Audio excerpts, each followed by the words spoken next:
બોલીએ દશા માત કી જય। દશામાની વાર્તા। સુવર્ણપુર નગરીમાં અભયસેન નામે ઘણો જ ગર્વિષ્ઠ રાજા રાજ કરતો હતો। નગરની સમૃદ્ધિનો પાર નહીં। રાજાની ગુણિયલ, સંસ્કારી અને અતિ સુશીલ તથા રૂપવતી રાણીનું નામ અનંગસેના હતું। રાણી ઘણી જ નમ્ર અને ધર્મિષ્ઠ હતી। ઘણીવાર રાજાને અહંકાર ન કરવા સમજાવતી, પણ રાજાએ કદી વાત સાંભળતો નહીં। એક દિવસની વાત છે। રાજમહેલના ઝરૂખે બેઠેલી રાણી નદીના કિનારે સ્ત્રીઓને વ્રત કરતી જોઈ। તેથી રાણીએ તરત જ દાસીને આજ્ઞા આપી કે નદી કિનારે તે સ્ત્રીઓ ટોળે મળીને શું કરે છે, કયા દેવીની પૂજા કરે છે તે જાણી લાવ। દાસી તો દોડતી દોડતી સ્ત્રીઓ પાસે ગઈ અને પૂછવા લાગી કે તમે આ શું કરો છો? ત્યારે એક સ્ત્રીએ જવાબ આપતા કહ્યું કે અમે મા દશામાનું વ્રત કરીએ છીએ।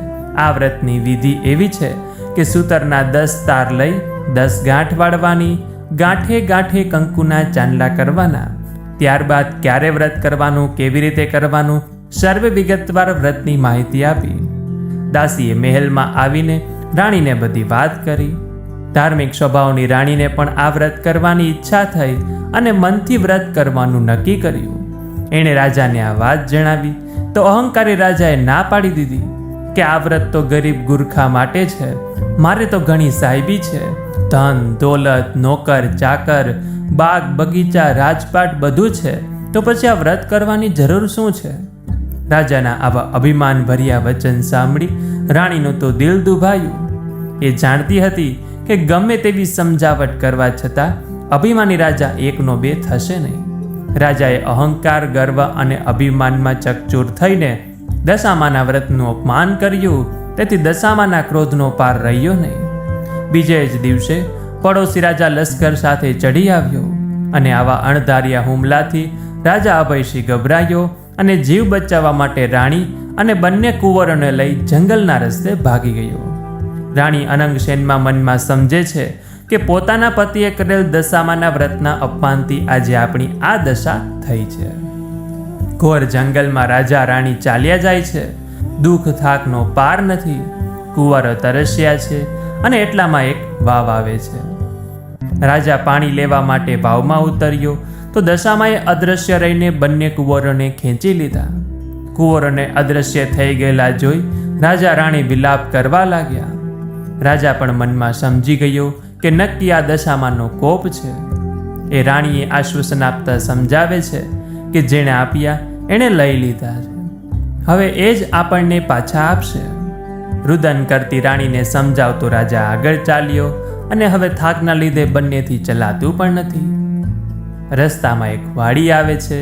રાજાને થયું કે હાશ, બે ઘડી વિસામો તો મળશે, પણ રાજાએ વાડીમાં જેવો પગ મૂક્યા તો ખીલેલા ફૂલો કરમાઈ ગયા।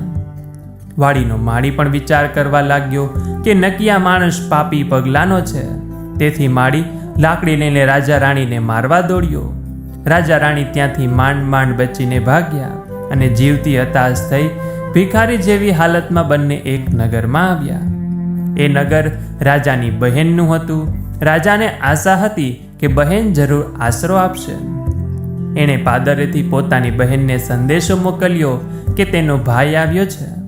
બહેને પોતાના ભાઈને એક ગાગરમાં સુખડી મોકલાવી અને સાથે સોનાની સાંકળી પણ મૂકી। સોનાની ગાગર પિત્તળની બની ગઈ, સુખડી ઈંટના કટકા બની ગઈ અને સોનાની સાંકળીના બદલે ફૂફાડા મારતો કાળો નાગ નીકળ્યો। રાજા વિચાર કરે છે કે મારી સગી બહેન મને મારી નાખવા આવું ન કરે, નક્કી આ પણ દશામાના કોપને કારણે જ થયું છે। આવો વિચાર કરી રાજાએ ગાગર ત્યાં જ દાટી દીધી અને રાણીને લઈને આગળ ચાલ્યો।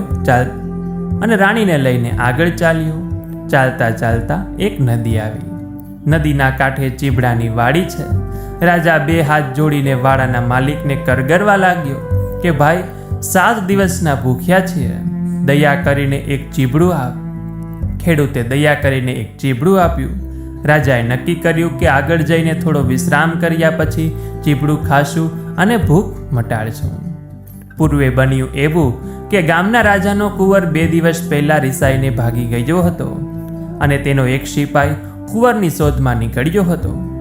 દશામાના કોપના કારણે રાજાના હાથમાં જે ચીબડું હતું એ કુંવરનું માથું બની ગયું અને એ માથા પર સિપાહીની નજર પડતા રાજાને પકડી લઈ તેને નગરમાં લઈ ગયા.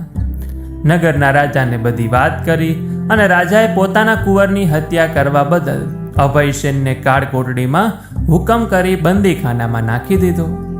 રાજા વગર વાકે કેદ થયો, તેથી રાણી અનંગસેના પર દુઃખનો પહાડ તૂટી પડ્યો. એ રોજ જંગલમાં જતી, લાકડાનો ભારો લઈ આવતી, વેચીને જે પૈસા મળે એમાંથી પેટનો ખાડો પૂરે. આમ દિવસો પસાર થવા લાગ્યા.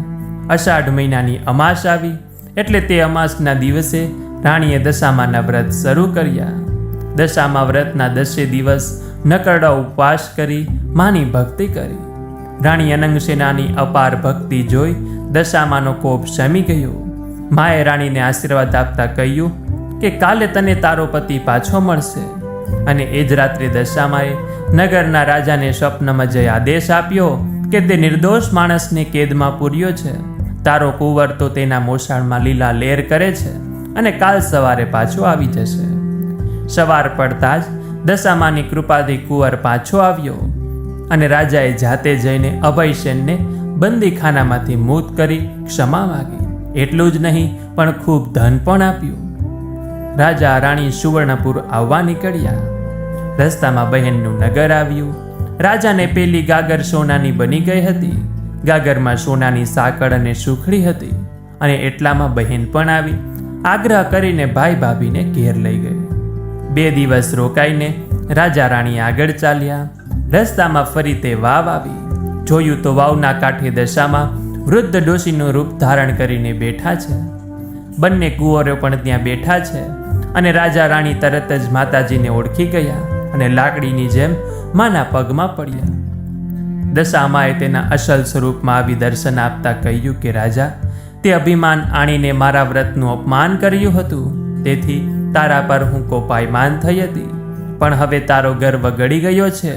વળી તારી રાણીએ ભાવથી મારું વ્રત કર્યું છે, તેથી હું પ્રસન્ન થઈ છું. તારું રાજ તને પાછું મળી જશે.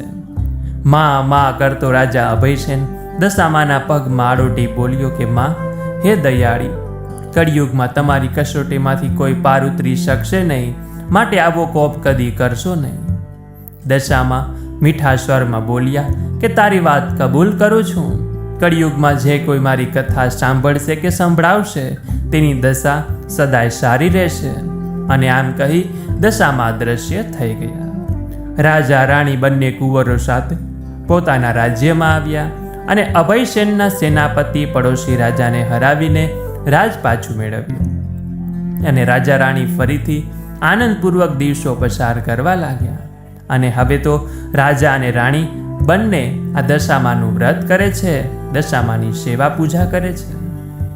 હે દશામાં, તમે જેવા રાજા રાણીને ફળ્યા એવું જ તમારું વ્રત કરનાર, વાર્તા સાંભળનાર, કથા વાંચનાર, સાંભળનાર, આ વિડીયો જોનાર, સાંભળનાર સર્વે કોઈને ફળજો.